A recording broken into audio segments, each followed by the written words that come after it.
بسم اللہ الرحمن الرحیم۔ السلام علیکم۔ میں آج آپ کے لیے انتہائی خوفناک اور سنسنی خیز کہانی لے کر حاضر ہوں۔ میرا تعلق حیدرآباد کے علاقے اسلام آباد کے نزدیک ٹینڈو یوسف قبرستان کے روڈ کے وہاں سے ہے۔ ہمارے علاقے کے وہاں ایک دکان ہو بہت پرانی اور قدیم جو سالوں سے بند پڑی تھی۔ پھر ایک میرے دوست نے وہ دکان لی۔ مالک اس کا دکان سے دور رکھتا تھا کافی۔ میرے دوست نے اس دکان میں روٹیوں کا تندور کھولا۔ اس دکان کی یہ خاصیت تھی کہ وہ دکان شروع میں تو بہت اچھی چلتی، پھر ایک دم کام بہت سلو ہو جاتا۔ میرے اس دوست نے وہ دکان اچانک چھوڑ دی۔ اس کا کہنا تھا کہ میں بہت پریشان ہو گیا تھا، اتنا زیادہ کام چلنے کے باوجود پیسے نظر نہیں آتے، ایسا لگتا ہے کہ کوئی پیسے نکالتا ہے، اور صبح جب میری یہ دکان کھولتا ہوں تو ایسا لگتا ہے کہ جیسے رات بھر یہاں کوئی ہوتا ہے۔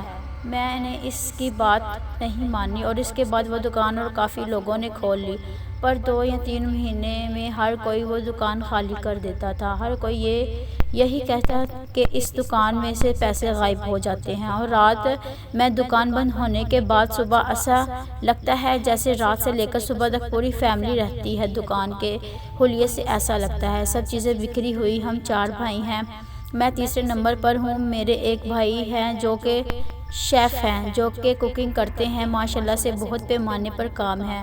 انہوں نے ایک دن مجھ سے کہا، یار آصف، وہ شہر والا پکوان سینٹر بہت دور ہوتا ہے، جو اپنے یہاں دکان ہے وہ لوگ لے لیتے ہیں اور اپنا کاروبار شروع کرتے ہیں، گھر کے نزدیک ہو جائے گی۔ میں نے بھی بھائی کو صاف شفاف منع کر دیا کہ نہیں، یہ دکان ٹھیک نہیں ہے۔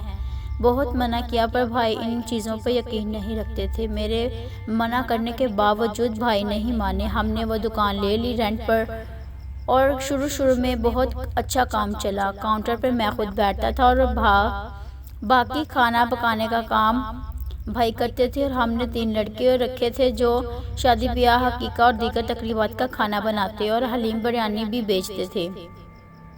بہت اچھا کام چل رہا تھا۔ ہم لوگ بہت خوش ہوتے کہ ماشاءاللہ بہت اچھا کام چل رہا ہے، پر گھر جب جا کر حساب لگاتے تو پیسے بہت کم ہوتے۔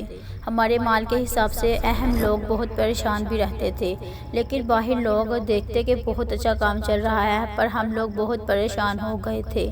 ایسی حالت ہو جاتی تھی کہ کبھی کوئی بیمار 3-4 مہینے تک یہ چلتا رہتا۔ ایک دن اچانک ایک لڑکے نے کام چھوڑ دیا، وہ بھاگ گیا۔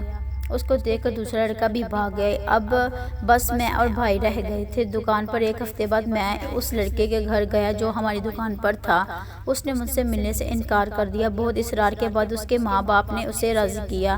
میں نے اس سے پوچھا کہ کیا ہوا تھا؟ اچانک اس نے کہا، آصف بھائی، اس دن جب میں رات کو پکوان سینٹر پر پانی بھرنے گیا تھا، ہمارے علاقے میں اکثر رات میں پانی آتا ہے 2 بجے کے بعد۔ اس نے بتایا جب میں پانی بھرنے گیا تو ساری دکانیں بند تھیں، پر میرے ہاتھ میں ایک موبائل تھا۔ میں نے پکوان سینٹر کھولا اور آدھا شٹر گرا دیا، پانی کی مشین کھولی اور ہینڈ فری لگا لی اور لیٹ گیا، اور میری آنکھ لگ گئی۔ اچانک میری آنکھ کھلی تو میں نے دیکھا ایک لمبا سا آدمی، خوفناک شکل، 2 چھوٹے بچے، وہ بھی بہت خوفناک تھے، اور ایک عورت نما چڑیل میرے چاروں طرف کھڑے ہو گئے اور میرا گلا پکڑ لیا۔ اس جنات جیسے آدمی نے مجھے اکٹھا پکڑ لیا اور میں نے بہت چلانے کی کوشش کی، پر جیسے آدمی نے مجھے پکڑا میں نے بہت چلانے کی کوشش کی، مگر میرے حلق سے آواز نہیں نکلی، اور اس نے مجھے کہا کہ اگر اپنی نسلیں بچانا چاہتے ہو تو یہاں سے چلے جاؤ، اور یہ بات اپنے مالک سے بھی بول دینا، انہوں نے بہت برا کام کیا ہے اس دکان میں، میرا خون ہے، یہ میری دکان ہے۔ جس نے مجھے مار کر اس دکان پر قبضہ کیا تھا اسے تو میں نے مار دیا، اس کے پورے خاندان کو بھی ختم کر دیا۔ یہ دکان میں نے بہت محنت سے بنائی تھی، میری نہیں تو کسی کی نہیں۔ پھر میں بے ہوش ہو گیا، کچھ دیر بعد میری آنکھ کھلی، میں وہیں کھڑا ہوا اور ویسے ہی بھاگ گیا۔ بات سن کر میں بھی بہت پریشان ہوا۔ میں نے بھائی کو یہ ساری بات بتائی تو بھائی نے کہا، اتنا پیسہ لگا ہے اس پر سامان اور ساری دکان بھری ہوئی ہے، ایک دم کیسے چھوڑ دیں، اس کا علاج کروائیں گے۔ پھر بھائی کے دوست ہیں ایک عالم، وہ ایک رات میں اور وہ عالم صاحب وہاں رکے یہ دیکھنے کے لیے کہ کیا ماجرا ہے۔ رات کے 2 بج گئے، دکان میں اور عالم صاحب تھے۔ اچانک وہی ہوا، ایک جنات جیسی شکل، 2 خوفناک شکل کے بچے اور ایک چڑیل حاضر ہو گئے۔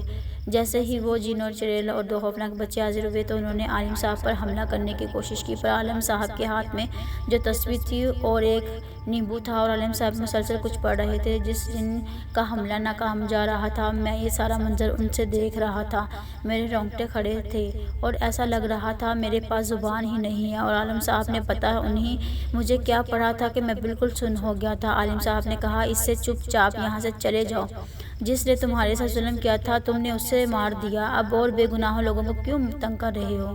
اس جن نے کہا، یہ میری دکان ہے، بہت محنت سے بنائی تھی میں اسے نہیں چھوڑوں گا، میں یہاں ہی رہوں گا، جو یہ بھی دکان لے گا میں اسے بھی مار ڈالوں گا۔ میں اب بالکل بے ہوش ہو چکا تھا۔ جیسے ہی جن نے یہ کہا وہ 4 عالم صاحب کے چپ گئے اور چپی سے ساتھ لی۔ عالم صاحب کو کچھ اثر نہیں ہو رہا تھا ان پر۔ عالم صاحب کے سارے کپڑے خون میں بھر گئے تھے، یہاں تک کہ میری دکان بھی پوری خون سے بھر گئی تھی۔ عالم صاحب نے جو ان کے ہاتھ میں نیمبو تھا وہ کاٹا اور ان کے ہاتھ میں ایک چھوٹی بوتل تھی، اس میں نیمبو ڈال کر ان کے اوپر ڈالنا شروع کیا۔ وہ چاروں اس پانی کے گرتے ہی زمین پر بیٹھ گئے اور اٹھنے کی بہت کوشش کی، پر انہیں کھڑے ہونے میں دقت ہو رہی تھی۔ پھر عالم صاحب نے ایک کانچ کی بوتل نکالی اور بیگ سے ایک تعویذ اور ایک چھوٹی بک جس پر عربی زبان میں کچھ لکھا تھا۔ عالم صاحب وہ زور زور سے پڑھنے لگے اور وہ کانچ کی بوتل نیچے رکھ دی اور زور زور سے پڑھتے گئے۔